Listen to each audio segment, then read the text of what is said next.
Hoy llegamos al fin de la vida del Melech David. Bueno, al fin de la vida no, realmente al fin del segundo libro de Samuel. El fin de la vida de David lo vamos a leer en Primera de Reyes. Pero me alegra mucho que hayamos comenzado con el libro de Samuel, desde el primero hasta el segundo libro, y que lleguemos hasta el final. Ha sido un proyecto pues bonito, yo siento que a muchas personas les ha gustado. Somos una comunidad pequeña, por supuesto, no a todo el mundo le interesan estos temas, pero me alegra mucho de que hayan llegado hasta aquí. Y dicho esto, pues shalom shalom, que Yahweh los bendiga en el nombre de Yeshua. Hoy nos toca segunda de Samuel número 24. En este capítulo vamos a ver cómo David ofende a Yahweh debido a un censo que hace, y este censo trae una gran mortandad al pueblo de Israel. Y el por qué trae esta mortandad. Y vamos a ver de nuevo cómo un solo hombre y las decisiones de una sola persona traen una maldición a todo un pueblo. En el 1 dice, volvió a encenderse la ira de Yahweh contra Israel e incitó a David contra ellos a que dijesen, ve y haz censo de Israel y de Yahudá. Ok, entonces comienza el texto con que Yahweh se va a enojar con toda Israel, pero el enojo que tiene Yahweh con Israel tiene que ser también justificado a través de su Melech, a través de su rey. Yahweh puede estar enojado con todo Israel por algún motivo que desconocemos, que no se explica. Llamémosle paganismo, porque tienen imágenes, porque han dejado su Torah. Todas las personas que no hacen la Torah de Yahweh están malditas. La conozca o no la conozca. Si usted conoce la Torah y no la hace, está doblemente maldito. Y si no la conoce y no la hace, está maldito también.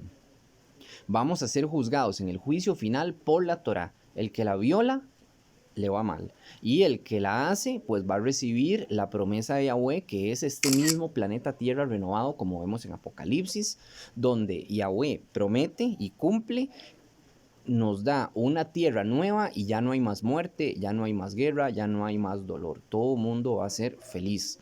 Y eso era el verdadero plan de Yahweh desde el puro principio. Pero lamentablemente, como nosotros contándome de vez en cuando, primero Yahweh no lo hagamos nunca más, pero nos desviamos del camino de Yahweh, que el camino de la Torah. Entonces Yahweh está obligado a castigarnos. Y una persona que vive lejos de la Torah está obligado a sentir depresión, a estar triste, a ser pobre. Pobre puede ser desde un sentido espiritual, no tiene que ser económico. Hay gente con mucho dinero, muy malvada, así como ha sido Hitler, así como ha sido Genghis Khan, así como ha sido, etcétera, Barack Obama, Biden, etcétera. Personas muy poderosas económicamente, pero miserables desde su corazón, y aún peor cuando llegan al juicio final por todo el mal que han hecho. Entonces tenemos que la ira de Yahweh se está encendiendo contra Israel, y dice, e incitó a David contra ellos a que dijese, ve, haz un censo de Israel y de Yahudá. Esto va a comenzar con un conflicto muy grande entre Yahweh y su pueblo. ¿Qué es lo que está haciendo David? ¿Qué es lo que se encendió en el corazón de David? Es hacer un censo. Un censo, bueno, para el que no lo sabe, es un conteo de cuántas personas hay en un pueblo. En este caso van a ser un conteo de cuántos hombres valientes que saquen espada y peleen tenemos en Israel. Este censo es para David saber si lo atacan un enemigo, saber con cuántos hombres cuenta para la batalla. Es un cálculo.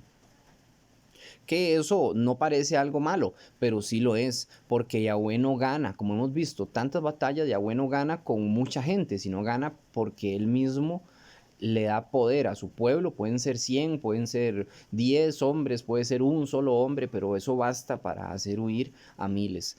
Y es Yahweh el quien nos da la victoria a nosotros, no es la cantidad de hombres ni la cantidad de armas, como ya ha sucedido otras veces, como vemos en casos históricos, como el pueblo de Israel de hoy en día, de Oriente Medio, en la guerra de Yom Kippur, que tenían en contra muchos países, todos los países árabes casi, alrededor de ellos atacándolos, y ellos ganaron esa guerra, y la famosa guerra a los 6 días, que literalmente la ganaron en 6 días y en el séptimo día descansaron, que eso fue Yahweh también quien les dio la victoria. Era un país pequeño, lo hicieron solos prácticamente, bueno, entre comillas, fue Yahweh quien nos ayudó.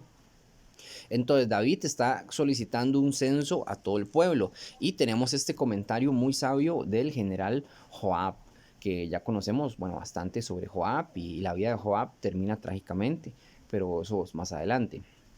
El 2, y dijo el rey a Joab, general del ejército que estaba con él, recoge ahora todas las tribus de Israel, desde Dan hasta Beersheba, y haz un censo del pueblo para que yo sepa el número de la gente. O sea, David lo está mandando a Joab a que haga este censo y a que investigue cuánta gente hay. En el 3, Joab respondió al rey, añada Yahweh tu Elohim al pueblo 100 veces tanto como son, y lo vea mi Adón el rey. Mas, ¿por qué se complace en esto mi Adón el rey? Joab le está dando un gran consejo, le está diciendo, pero ¿qué importa cuántas personas hay? Si es Yahweh el mismo que nos está dando la victoria. No lo está diciendo con las palabras, pero yo se lo digo así. Por eso Joab dice, ¿por qué se complace en esto mi Adón el rey? O sea, le parece un pecado lo que está haciendo David, y lo es. Pero ya vimos que Yahweh estaba airado con Israel, y después su rey David va a causar esto.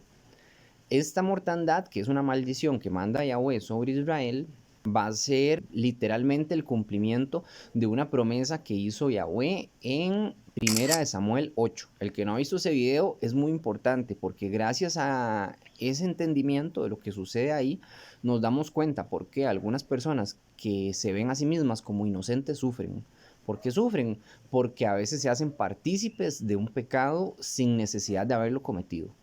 Un ejemplo, comprar un objeto robado. Hablemos de un televisor, un celular, un auto, lo que sea, robado. Si usted compra cosas robadas, usted sabe que aunque usted no cometiera el crimen de robarlo y usted lo está pagando con su trabajo y su dinero, usted está comprándole un artículo a una persona y lo está patrocinando para que siga robando, y no solo para que siga robando, es cómplice del dolor y el llanto que le ha causado a otros.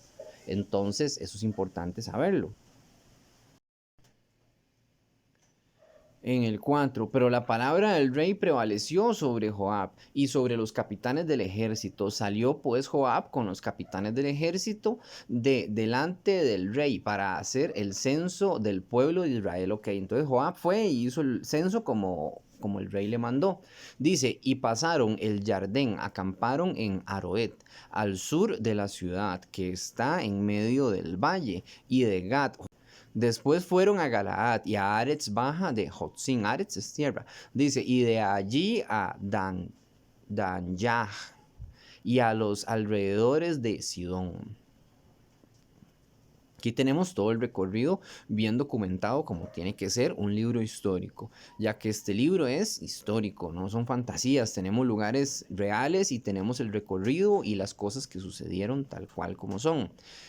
Dice en el 7, fueron luego a la fortaleza de Tiro y a todas las ciudades de Heveos y de los cananeos, y salieron al Negev de Yahudá en Beersheba. En el 8, después de que hubieron recorrido toda Aretz, volvieron a Jerusalén al cabo de 9 meses y 20 días. Les tomó 9 meses y 20 días recorrer toda la tierra y hacer un censo y hacer un conteo de cuántos hombres habían para la lucha, si es que se ocupaban. El 9, y Joab dio el censo del pueblo al rey, y fueron los de Israel 800,000 hombres fuertes que sacaban espada, y los de Yahudá 500,000 hombres. Después que David hubo censado al pueblo, él pensó en su corazón, y dijo David a Yahweh, yo he pecado gravemente por haber hecho esto, mas ahora, oh Yahweh, te ruego que quites el pecado de tu siervo, porque yo he hecho muy neciamente. Precioso, o sea, lo que hace David siempre es precioso, por eso David es el mejor rey que ha tenido Israel. No porque fuese perfecto, sino porque era perfecto de corazón. ¿Y qué lo hace perfecto de corazón a David? Arrepentirse. Él mismo dice, oh Yahweh, he pecado gravemente contra ti al hacer este censo, he sido necio, he hecho neciamente, perdóname por favor por lo que he hecho. Algo que mucha gente no se atreve a pedir, perdón por las cosas que uno ha hecho, y cambiar de parecer y no volverlo a hacer. Porque arrepentirse no es decir me arrepiento de boca para afuera, sino es dejar de hacer eso. Si una persona era adúltera, imaginemos decir ya no lo vuelvo a hacer, y no lo vuelve a hacer nunca más en su vida. Eso es arrepentirse. Pero una persona que en su lecho de muerte dice me arrepiento de boca para afuera, y si tal vez viviese, imaginemos que no se muere, va a morir pero no muere, Yahweh le vuelve a dar vida y sigue pecando, ha demostrado de que hubiera seguido pecando, nada más lo que tenía era miedo antes de morir. y es posible que nunca se hubiese arrepentido. Si se hubiera arrepentido en vida, tendría valor, pero a la hora de morirse, no sé, o sea, eso solamente Yahweh sabe pesarlo y decir si realmente ese hombre se hubiese cambiado o no. Entonces David se da cuenta de esto, de que ha hecho neciamente y le pide perdón a Yahweh. Pero recordemos que el texto empieza con que Israel había puesto a ira a Yahweh. Entonces, pienso yo, no lo dice así, pero pienso yo, que Yahweh puso un velo en los ojos de David para que hiciera este censo, para ahora sí tener una excusa completa para atacar a Israel. ¿Cómo lo va a atacar? Vamos a ver más adelante. Pero el castigo es para Israel, no para David. El 11. Y por la mañana, cuando David se hubo levantado, vino palabra de Yahweh al Naví Gad, vidente de David, diciendo. Aquí tenemos a otro Naví. No siempre se mencionan los mismos Naví. El primero y tal vez más importante era Samuel. No primero, sino el de este libro, el más importante era Samuel. Pero tenemos a Natán, que hizo un papel importante. Ahorita tenemos a Gad. ¿Qué significa Gad en hebreo? El nombre de Gad significa suerte en hebreo. Curioso porque uno no deja nada a la suerte, sino lo deja en manos de Yahweh. Pero bueno, así se llamaba este profeta. Y ese es el significado. En el 12, ve y di a David, así ha dicho Yahweh, tres cosas te ofrezco, tú escogerás una de ellas para que yo la haga. Vean, pongan mucha atención aquí. Yo siempre que leía este texto y se me olvidaba, porque lo he leído varias veces, pero tal vez se me olvidaba qué decisión tomar, me gustaba como pensar que yo era David en ese momento y decir, bueno, ¿cuál decisión es la más sabia? Vamos a darle tres opciones. O sea, Yahweh le va a dar tres opciones a David. Tiene que escoger tres de este tipo de mortandades que va a atacar a Israel como castigo por el pecado de Israel, que se va a sumar al de David, claro está, de haber hecho el censo, pero siento yo que no es tanto el asunto de David.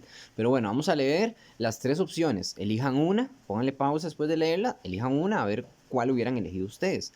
Dice así, vino pues Gad a David y se lo hizo saber y le dijo, ¿quieres que te vengan 7 años de hambre en tu tierra, en tu Aretz, o huyas 3 meses delante de tus enemigos y que ellos te persigan? ¿O 3 días haya peste en tu Aretz, en tu tierra? Piensa ahora y mira qué responderé al que me ha enviado. O sea, Gad le está diciendo, elija estas tres y yo le voy a responder a Yahweh y eso es lo que va a suceder. Entonces ustedes tienen que elegir estas tres, cualquiera de esas tres, ¿cuáles hubieran elegido? Vamos a ver cuál elige David, que yo curiosamente también hubiera elegido la misma. En el 14. Entonces David dijo a Gad, en gran angustia estoy, caigamos ahora en manos de Yahweh, porque sus rajamín son muchas sus misericordias, mas no caiga yo en manos de hombres. Y tiene razón, va a elegir que la peste caiga en Israel por 3 días. Yo usualmente elegía esta también porque como solo dura 3 días, pensé que iba a ser menos dañina a que los persigan por 3 meses a todo Israel, ¿verdad? Que haya una guerra, o que haya una hambruna por 7 años que se hubiera dejado al pueblo totalmente devastado, 7 años de hambruna. Continuemos en el 15, dice, Yahweh envió la peste sobre Israel desde la mañana hasta el tiempo señalado, o sea, hasta 3 días, y murieron del pueblo desde Dan hasta Beersheba 70,000 hombres. Vea qué montón de gente se murió por un pecado que Israel estaba cometiendo, pero no sabemos cuál es, probablemente idolatría o etcétera, aparte del censo que hizo David. Entonces no es culpa tan solo de David, sino del pueblo también en general. En el 16, y cuando el Malach extendió su mano sobre Jerusalén para destruirla, Yahweh se arrepintió de aquel mal y dijo al Malach que destruía al pueblo, basta ahora, detén tu mano. Y el Malach de Yahweh estaba junto a la era de Araúna, Jebuseo. Entonces, hay un dato importante, tenemos que hay un Malach aquí, hay un ángel. ¿Será el Malach de Yahweh? O sea, Yahshua, en pocas palabras, ¿será? Porque cuando dicen el ángel de Jehová, voy a decirlo así tal cual para la gente nueva, el ángel mal llamado el ángel de Jehová, ese es Yahshua, antes de su venida, por supuesto, en carne, cuando vino a la tierra, de su nacimiento y demás.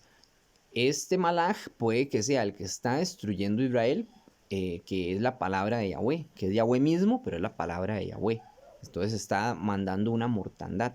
Entonces dice que el Malach había extendido su mano sobre Israel y estaban muriendo 70,000 personas, murieron en ese mismo día.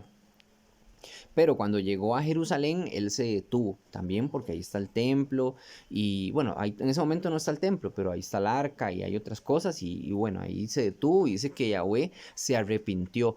Otra cosa que hay que analizar, ¿Yahweh se arrepiente? No, la palabra aquí que aparece puede traducirse de varias formas, no como arrepentimiento, como cuando uno se equivoca y se arrepiente, sino en el sentido de cambiar de opinión. Si buscamos desde el hebreo la palabra arrepentirse, se pronuncia fonéticamente algo así como now, kaham.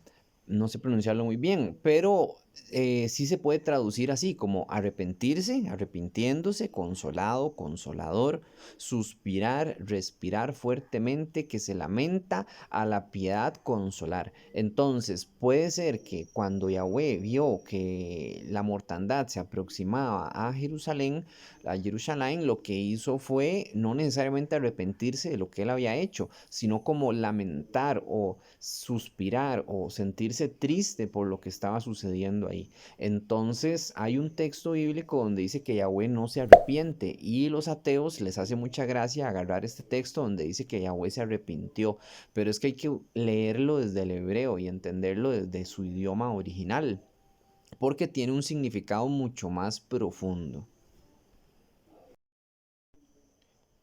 Entonces, de nuevo en el 16, y cuando el Malach extendió su mano sobre Jerusalén para destruirla, Yahweh se arrepintió de aquel mal y dijo al Malach que destruía al pueblo: hasta ahora detén tu mano. Y el Malach de Yahweh estaba junto a la era de Arauná Jebuseo. Esta era de Arauná Jebuseo es lo que se conoce como el monte Moriah, que es donde está el templo, bueno, donde debería estar el templo de Israel. Hoy en día está la mezquita de la Roca, pero es el mismo lugar que David va a comprar para que años más tarde se haga el templo ahí.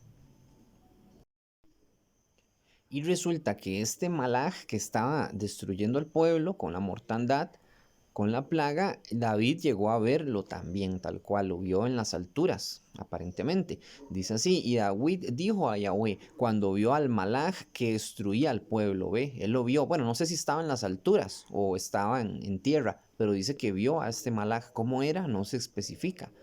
Yo pienso que sí, que era Yahshua, este Malach, pero bueno, no se especifica tampoco. Continúa diciendo: yo pequé, yo hice la maldad. ¿Qué hicieron estas ovejas? Te ruego que tu mano sea vuelta contra mí y contra la casa de mi padre. Otra vez David haciendo lo correcto. Vea qué gran rey. Él le está pidiendo al Malach que lo mate a él. O sea, que ya no sufra más el pueblo, que sufra él porque el pecado es de él. Lo que no sabe David es que el pecado también es del pueblo. O tal vez sí lo sabe, pero aún así él se quiere sacrificar. Él le está diciendo al Malach: quíteme la vida a mí y deje a estas ovejas por mi pecado, por haber hecho el censo yo, pero que ellos ya no paguen más. Entonces en el 18 dice: y Gad vino a David aquel día y le dijo: sube y levanta un altar a Yahweh en la era de Aruná Jebuseo.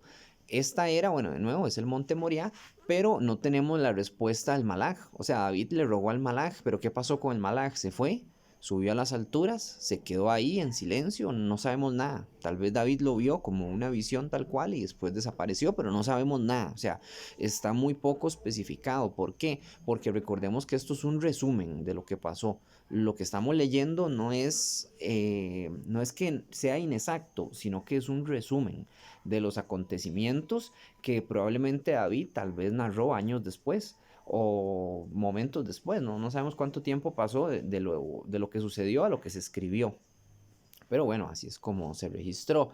En el 19, subió David conforme a lo dicho a Gad, según había mandado Yahweh. O sea, Yahweh le habló a Gad, no le habló a David, le habló al profeta Gad y le dijo que fuera que se acercara al campo de Aruná y que comprara ese campo, bueno, que fuera y construyera un altar ahí, no que lo comprara, sino que fuera y construyera un altar ahí para Yahweh. Ahora, muy importante, este Aruná aparece con otro nombre en Primera de Crónicas. Veámoslo. Véanlo aquí en Primera de Crónicas 21:18, el cual increíblemente es un resumen del resumen que estamos leyendo. O sea, Crónicas va siendo el resumen de los reyes y hay algunas cosas que no coinciden aquí. Primero, a Arunán aquí se llama Ornán.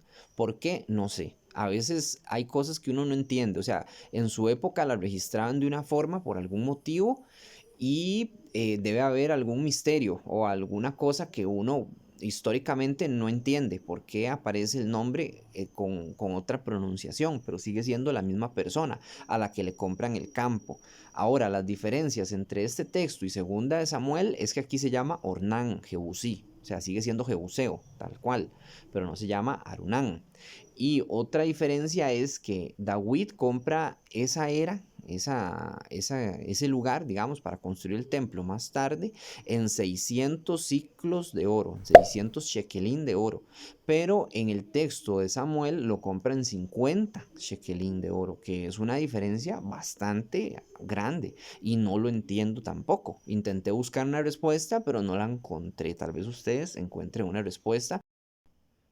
Shalom, shalom. Le pregunté a un hermano de Bete Filot, que tiene una quejilá aquí mismo en Costa Rica, que sabe bastante hebreo y también estudia Torah sobre el asunto del nombre de Ornán. Lo que me contestó él es que es una contracción del nombre Arunaj. Entonces, no hay problema con el nombre, ya que prácticamente es el mismo. Simplemente lo que hicieron fue contraerlo en Primera de Crónicas. ¿Por qué? Porque Primera de Crónicas es un libro que está mucho después que Segunda de Samuel. Segunda de Samuel se escribió primero, pero Primera de Crónicas lo acortaron el nombre. Por eso es que aparece de una forma en uno y en otra en otra. Pero es el mismo nombre y es el mismo personaje, entonces no hay ningún problema. Y el mismo hermano también me ayudó a responder la pregunta de Segunda de Samuel, donde vemos que son 50 ciclos. Estos 50 ciclos que dio primero el Melech David fueron para la compra solamente del terreno donde se iba a sacrificar, o sea, era un espacio pequeño, probablemente también por los mismos bueyes y por la misma leña que se utilizó para el sacrificio, pero ¿por qué después se ve que es mucho más dinero? Que son 600 chequelín de oro? Se entiende que estos 600 chequelín es para comprar todo ese territorio donde más tarde se va a hacer el templo. Por eso en Crónicas se registra que son 600 chequelín y en Segunda de Samuel son solamente 50. Entonces no es que le están añadiendo de más por un invento, sino que resulta que más adelante en el tiempo se compró todo el territorio y se registró que se compró todo el territorio y ellos están haciendo como escribas lo correcto al registrar los 600 ciclos de oro. Y así es como entendemos por qué un texto dice una cosa y en otro en otra. Siempre hay que intentar buscar ayuda de hermanos que también saben bastante para uno poder contestar ciertas preguntas que a veces uno no tiene la respuesta. En el 20 continúa diciendo, y Arunán miró y vio al rey y a sus siervos que venían hacia él. Saliendo entonces Aruná se inclinó delante del rey, rostro a tierra. O sea, Aruná se arrodilló frente al rey. Algo que no se debe hacer, uno tiene que arrodillarse frente a nadie que no sea Yahweh. Dice en el 21, y Arunán dijo, ¿por qué viene mi Adón el rey a tu siervo? David respondió, para comprar de ti la era, a fin de edificar un altar para Yahweh, para que cese la mortandad del pueblo, así como el profeta le había dicho. Ya había cesado, realmente ya la mortandad había cesado, pero se va a ofrecer un sacrificio de shalom, que usualmente es un cordero o algo así por el estilo. En el 22, y Arunán dijo a David, tome y ofrezca a mi Adón el rey lo que bien le pareciere. He aquí bueyes para el holocausto y trillos y los yugos de los bueyes para la leña. O sea, Arunán está ofreciendo no solamente su tierra de forma gratuita, sino los bueyes que él tiene y dice que tome con lo que él ara, que eso es, bueno, ustedes conocen, que son unos arados grandes que se pegan a los bueyes y con eso rompen la tierra y así siembran semilla. Él está ofreciendo eso como leña para el holocausto, o sea, está dando todo lo que tiene Arunán y quedándose sin nada. En el 23, todo esto, oh rey, Arunán lo da al rey. O sea, Arunán se lo está dando al rey de buena voluntad y de buen corazón. para que se haga sacrificio para Yahweh. Dice, luego dijo Arunán al rey, Yahweh tu Elohim te sea propicio, o sea, sea bendecido usted por su buen corazón y por sus buenas intenciones, le dice el rey a Arunán. Y el rey dijo a Arunán, no, sino por precio te lo compraré, porque no ofreceré a Yahweh mi Elohim holocausto que no me cueste nada. O sea, él quiere, David, no solamente pagarle a Arunán lo que le corresponde, sino quiere ofrecer algo que le cueste, o sea, que tenga un valor. Continúa diciendo, entonces David compró la era de los bueyes por 50 shekelín de plata, que era lo que yo les decía a ustedes, que en este texto dice 50 shekelín de plata, pero en Crónicas dice 600 shekelín de oro, no de plata, sino de oro, que es un precio bastante diferente a la plata. Por cierto, el de la plata se queda como muy bajo el precio. En cambio, en oro tiene como más sentido toda esa era, todo ese gran campo, que costó aproximadamente como 200 millones, no, como 154 millones de colones a precio normal de hoy en día. De colones hablando de aquí en Costa Rica.